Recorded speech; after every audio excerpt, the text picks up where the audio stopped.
La nouvelle vient du ministère britannique de la Défense qui a déclaré que les conditions sur le terrain restent extrêmement difficiles. Le Royaume-Uni poursuit ses efforts d'évacuation de l'aéroport alors que la date limite américaine pour le retrait des troupes approche. Jusqu'à présent, près de 4000 personnes ont été transportées par avion vers le Royaume-Uni, dont un peu plus de 1000 se sont rendus en Angleterre. Le ministre britannique de la Défense, Ben Wallace, a déclaré que personne ne voulait que 20 ans de sacrifice se terminent ainsi.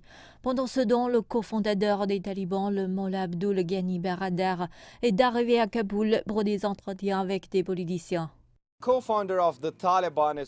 Le cofondateur des talibans est déjà à Kaboul. Il s'est engagé auprès des politiciens et sa délégation, une délégation de très haut niveau du bureau politique des talibans à Doha, vient d'arriver.